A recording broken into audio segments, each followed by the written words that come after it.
Hello, and welcome to the Sacred Heart Shaman podcast, where we talk about spiritual healing, shamanic wisdom, and the challenges of walking the healer's path. Today is episode number 4, and the topic is shamanic illness. Hello, and good morning. Welcome to the podcast today. We will be talking about shamanic illness. And this is one of my favorite topics because you can't find any information about it out there that actually makes sense. And it seems like a lot of the people who discuss it may not have personal experience, and it's more of just a theory around what shamanic illness is and how it looks. And I have a lot of personal experience with it. So I would like to share those with you today. Um, my definition of shamanic illness is the spiritual side of illness. And sometimes that coincides with what we think of as illness, such as cancer or the flu or COVID or a heart attack, that there is a spiritual side to every medical illness. And that's one part of it. And then you have shamanic illness, which is straight up illness in the spiritual or energetic. And there is no physical human components that can be medically tested or otherwise proven, right? So, one of the examples I'm going to talk about today is a spiritual heart attack. And having gone to the emergency room and having the doctors be like, there's nothing wrong with you. Please go home. So first I want to talk about this kind of need that we will have for more shamanic practitioners moving forward. So as our dimension shifts, we will see more interdimensional experiences, such as shamanic illness, and there will be a need for more spiritual healers and shamans to assist people in that process. And I see that a lot in my work. I see a lot of people having the awakening experience, and I can tell that they have the shaman qualities. It's actually pretty distinct. So that's just kind of a side note about this, is that we will be seeing more of it, and there needs to be people available and able to help. So the funny thing about this concept is I tried to Google it, and this is, I think, one of the problems with the shamanic practitioner path is that there isn't information out there. You can't just Google or research the things that you experience or see as a shaman. Like, you have to have either direct contact with spirit where they're telling you, what these things are. And that's awesome. But we also need like human mentors and human teachers. And I didn't have much of that going through my shamanic initiation process, or even as I became um, deeper, or as I became more deeply involved in shamanic practice. I've had teachers here and there, and they've filled in some gaps. But the lack of information out there has been really disheartening for me as a practitioner. And that's one of the things I hope to help with this podcast. Anyway, so when you Google shamanic illness, it's actually kind of awful, inaccurate information is. So I'll read what Google says. In shamanism, spirits may torment unwilling shamans to be with promises, when torments and then torments if they don't agree to become a shaman. These torments, known as shaman illness, can last for a few months or years. So in the shamanic calling, I don't know what happens if you don't answer the calling. I imagine that you're tormented by yourself. By the part of you that's like, no, man, we're on this path. Why aren't we choosing this path? And so instead, you keep yourself in a place of suffering. I don't believe that it's anything outside of you that torments you because you have not said yes to the shamanic initiation. So I don't believe that to be shamanic illness. Um, it also says there's an initiatory crisis, that there's a rite of passage for shamans to be that often involves physical illness or psychological crisis.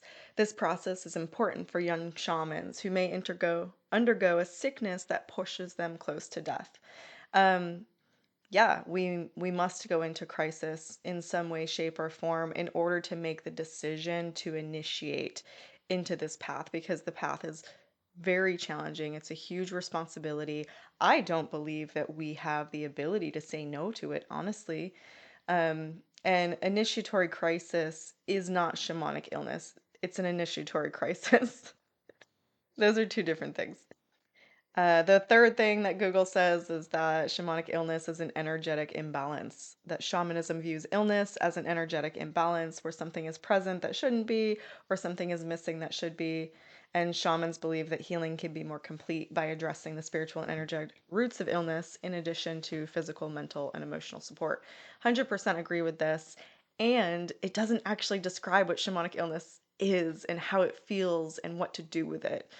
We all have energetic imbalances, and when we have something that needs to move through, that needs to process, that I would consider to be shamanic illness, it's an energetic balance to the extreme because it's bleeding through dimensions. It's coming from the other world in the energetic space and presenting in the physical. And that's much bigger than just saying, oh, something is imbalanced. And then the last part of what Google says shamanic illness is a loss of soul. That shamans may refer to depression, emptiness, lack of energy, anxiety, and apathy as a loss of soul, which is one of the most feared illnesses in primitive civilizations. Yeah, and it should be. So, soul loss is a huge thing that I deal with in my work, and I do a lot of soul retrieval. I help a lot of people navigate finding those parts of themselves that has been quote unquote lost. It's more like locked away. It's absolutely the cause of depression and anxiety and emptiness and all the things. I think soul loss is the cause of all of our problems. Um, and that is a facet of shamanic illness, but I don't believe it's in itself like a whole piece of it. So I would put that in a different category. So none of these cover my experience with shamanic illness. I've experienced all of these other things for sure, and those are totally different topics in their own right. Um, but my experience in shamanic illness is actually illness that's experienced in the physical, but only exists in the energetic. It feels a lot like taking mushrooms or drinking ayahuasca in its intensity. And I think that's also a really interesting thing because when I tried to talk to my teachers about this, they were like, "That's impossible." And that's one of the frustrations of being on the shamanic path is that we have these teachers who are initiated, who come from these traditions, who are supposedly widely trained, and then you experience these things and they're out here telling you that you're crazy. And isn't that the problem with the shamanic path is that people think you're crazy. They tell you that you're crazy. Clinically, maybe you could be categorized as such. But then you can't get help and you can't grow and you can't learn and then go on to help other people if your teachers are out there telling you that you're wrong, basically, because they don't understand or believe in what you're going through. Um, so the last piece of the Google thing is it says that the symptoms and manifestations of shamanic illness are visions, possessions, physical illness. Possession is a totally different category. Again, I can't even believe it's in the same realm as shamanic illness. Possessions are something I'll talk about on a different podcast for sure. But the symptoms of shamanic illness, yes, they absolutely can include visions and physical ailments. So I'm going to talk about two of my experiences with shamanic illness. Actually, let's make it three, because they're all relatively interesting. So the first one is actually around COVID. So I experienced the COVID energy 3 times, and it's an energy that moved through my body that I got to know. And I'm going to tell you a little bit about this because it is one of the shamanic illnesses that bleeds through or exists here in the 3D and also something I experienced multidimensionally. So the first time I encountered COVID, I was in a group ceremony and it wasn't a particularly good ceremony. I learned a lot of lessons about how not to run ceremonies and the kind of people that I should not allow in my space. And, we were in the middle of the ceremony, and all of a sudden, and I don't partake in any kind of hallucinogenic substance most of the time when I'm doing my work because I don't need to. I exist in that space naturally.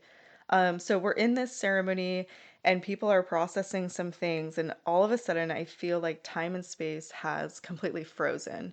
And it feels like a computer that has frozen.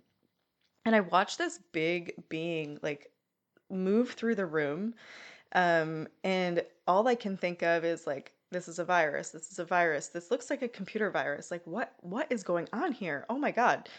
And I'm watching it pass through, and then a moment later, the ceremony keeps moving. The music continues, the people move, energy is moving, and I'm just like, okay, that was weird. We wrap up the ceremony weekend, and 2 days later, my co-facilitator gets really sick, and she's like, oh my God, I have COVID. And I want to say this was probably in 2020, 2021. And she gets really sick.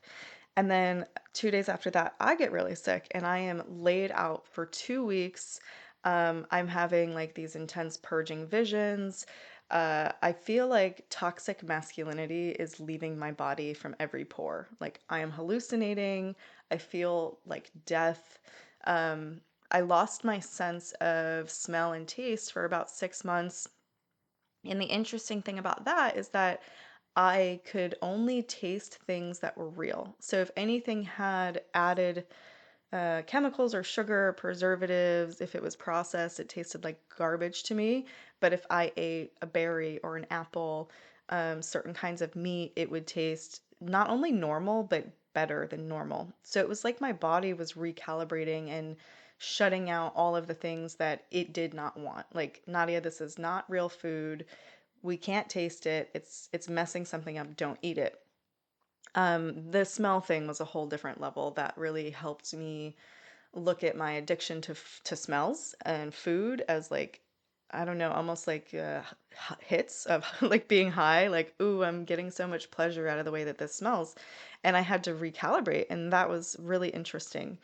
Um, but anyway, so that was my first encounter with COVID. Interestingly, nobody else in my group of 15 people got it. It was just me and my co-facilitator, even though I had administered tobacco through the nose to everyone. So that's really fascinating, right? Because according to our virus theory, that's impossible that everyone didn't get it. Um, so that was the first time that I went through the COVID virus. The second time, I was in Texas visiting my in-laws, and as soon as like, the flight was fine, the car ride was fine, flew into Austin, drove to San Antonio. As soon as we landed in my in-laws' house, I got hit with this wave of energy. I felt really sick, and I knew instantly that it was the COVID energy. And I told my ex, like, I have to go upstairs and lay down. And I brought my tobacco and my smudges, and because I travel with all my weird, my weird shaman stuff. Um, and I'm in the bedroom upstairs, and I am just like throwing up and crying and snotting. And my oldest daughter at the time also went into it as soon as we walked in the house, and she actually passed out and took a nap. And so I'm up there processing and throwing up and like snotting all over the place for maybe 3 or 4 hours, and then it was gone. It was like the virus came and clean, quote unquote virus, came in and like cleaned everything out that needed to be cleaned out. My daughter popped back open, and we both felt fine for the whole rest of the trip. Um, yeah, and the third time is less exciting. I'm not going to go into that, but that is the shamanic side of the COVID virus. So I experienced it very interdimensionally. It really felt like it was clearing out this like patriarchy energy from inside my body, which is really interesting when you think about how people are impacted by the virus, what happens when you resist it, what happens when you allow it. I've talked to a lot of other people on the spiritual path who had similar experiences to me where they were like, that was not just an illness, that was not just a virus. Like, here's all of this stuff that happened around it, physically, emotionally, energetically. And then you look at what happened collectively during that time that this was a thing and people's response to it. It's just super interesting, right? So nothing is ever just in the 3D. It's never just one dimension. And COVID is one of those things I love to talk about. I wrote a blog about it a couple years ago as well. Um, so that was one example of shamanic illness. The other one is actually crazy. So my ex-husband and I had a relatively unhealthy dynamic of attachment, codependency, like mother-son dynamic. And every time he would leave this state, I would go into medical crisis. So like if he left for work or for something else and he was gone for, a couple days, a week, whatever, I went into crisis. So the first time I had a gallbladder attack and like full blown gallstone experience. It lasted for like 2 days. The pain was worse than childbirth, and I felt like I was in a pocket dimension next to ours. Like I was completely dissociated, um, hallucinating kind of experience. Went to the hospital and they were like, "There's nothing here. You're fine." But it was real. It was super intense. Come to find out a few years later, I actually had to have my gallbladder out. So that was like a precursor warning, and I think there was a warning there that I was not listening to. So I had that happen once.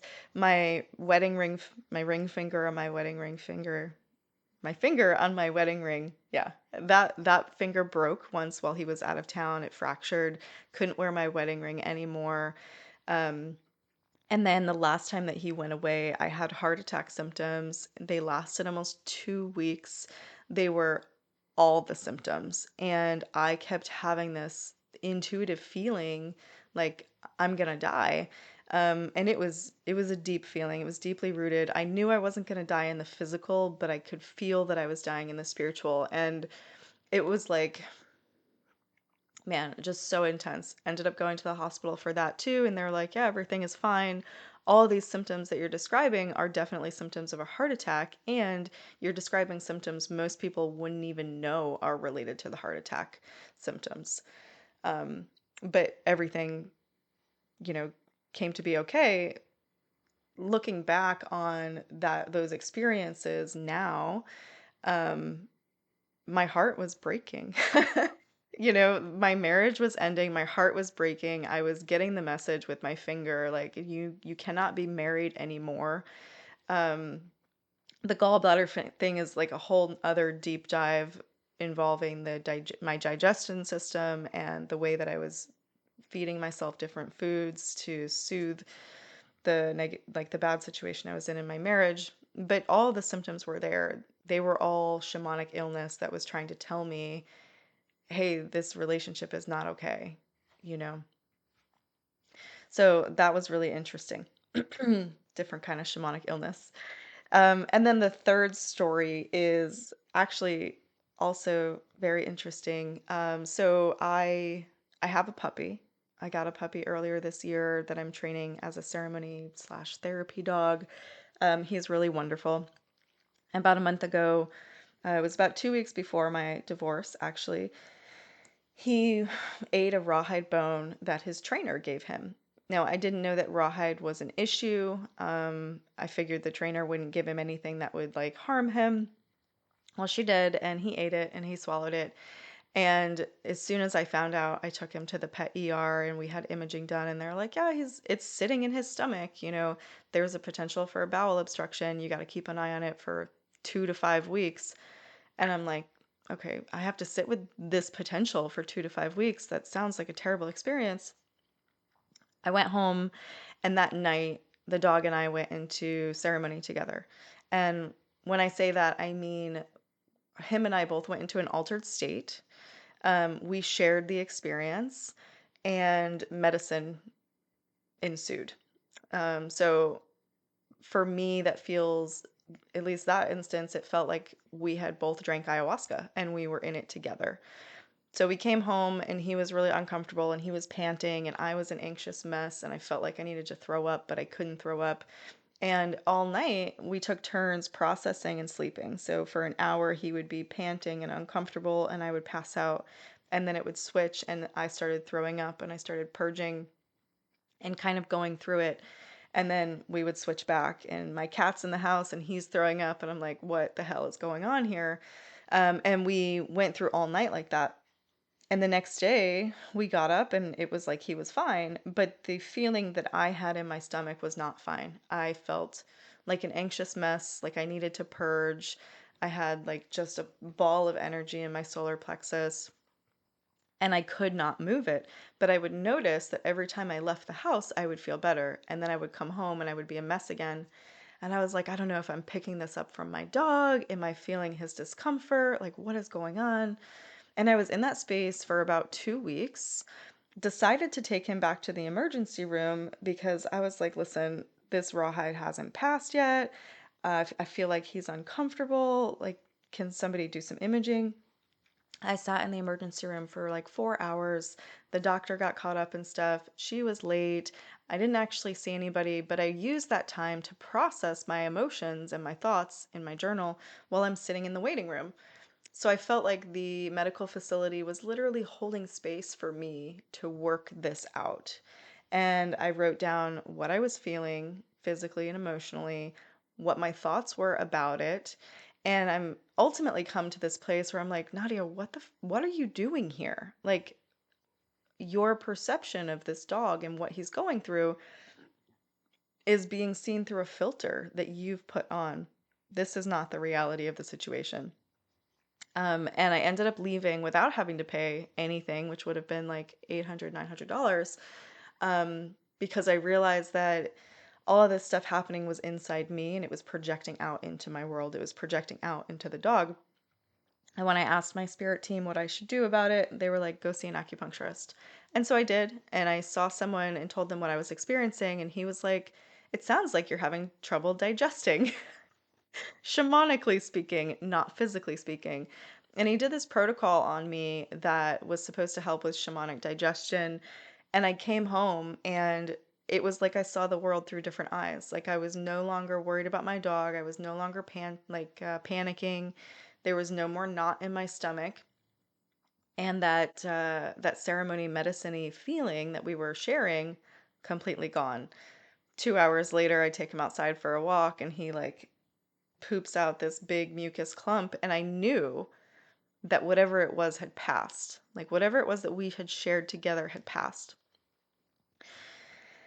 So these instances are really interesting to talk about because when you're in them, you feel crazy. Like there is nothing tangible, there's nothing logical, there's nothing to even hang on to because it's all around feelings and energy, and it's so intense that it's hard to even center yourself in that process. So I wasn't even able to do any shamanic journeying during that time. I couldn't talk to my spirits. I haven't been allowed to work with tobacco lately because I need to find my center within myself instead of working with the tobacco spirit to find it. And so when you're in this state of overwhelm, it's maddening. And oftentimes we don't know where to turn. And so it made me start thinking about sharing my stories so that other people could hear them in case they have these experiences. So if you are highly sensitive, a healer, if you're on the shamanic path, maybe you have these occurrences and you don't know what to do with them. And it can be super helpful to have someone to reach out to for help around them. So what this looks like, depends on the person, but if I had had someone to reach out to during this time, I feel like it would be someone like me. It would be another Nadia. Um, it's someone who could help me diagnose and treat the illness as it was going. And I wish I could have had that conversation, right? So with my ex-husband, I wish someone had sat me down and been like, I don't think this relationship is okay for you. I think you need to grieve it. I think you need to let go of it. Here are all the signs that you're not listening to. Like you have to listen to them before the universe makes you listen. Same thing with the dog, like needing to digest. I was going through a divorce. I got, one of my oldest kid moved out. I went to 50-50 custody. I became a single parent for the first time, living in a house that's way more than I want to pay for, all alone. And all that stuff it's hard to digest. And I was too busy being focused on how do I throw this up because I feel like I need to purge it, that I was missing that whole other side of the digestion. Like, no, I need to digest it. I need to integrate it. And having someone to talk to about that would have been super helpful. Someone who didn't think I was crazy. Thank God I saw the right acupuncturist. And in those cases, it depends on what you're going through. when you look at what would help it, right? Do you need to do some coaching? Do you need to make some life changes? Would it have been helpful to have someone here with me holding space and drumming and doing body work and moving that energy out of my body? Absolutely. Absolutely. And I felt like there was nobody that I could call who had that skill set that I needed. Because we can certainly hold space for ourselves, but we can only do that so much. We do need other people to help us on this path. So, another thing to consider with shamanic illness is, physical illness and mental health conditions or mystery conditions and how they may actually be shamanic in nature. A lot of my clients come to see me when nothing else has worked, when they're at their wits' end with some kind of illness. And sure enough, there's a spiritual cause. And when there's a spiritual cause, you can only remedy it using spiritual means like ceremony, like ritual, like doing ancestral work. Um, and I think that's definitely not talked about enough in our society, and there's no options for it, right? Like it's not like I would love this and I'm working on it to have partnership with mental health care providers or psychiatric facilities and have these people who are diagnosed with schizophrenia. And no, actually they're shamans and they need training and they need help and structure and they need to learn to open and shut the door instead of having it open all the time. We need a lot more collaboration in that field, in that circumstance where there are people who are not having their problems solved or they're not feeling better, they're not getting better. So another piece of this is also like the ethical consideration of working with shamanic practice in the modern world. I want to just remind everybody that nobody owns shamanism. This is like an original spiritual religion, like whatever you want to call it, religion, spiritual principles. It's basically animism, which is the earliest version of religion, but it's not religion because nobody owns it. It's more like truth. Um, so shamanism is as old as Earth, and you can use whatever name you want to describe it. The principles are the same, though, regardless of what you call it. It's dealing with the energy and the other world side of everything that we have here in the 3D. So, shamanic illness. Weird, right? I think this is an awesome topic. It's really important discussion to be having because there are a lot of people out there who are suffering, who are not getting the answers that they need, who are stuck, and they don't even know that this exists, that there is a potential other avenue to heal or to help themselves. And I really hope to spread more awareness with this podcast so that we can all live better, more fulfilling lives. So thank you for listening today. I hope you have a wonderful rest of your day.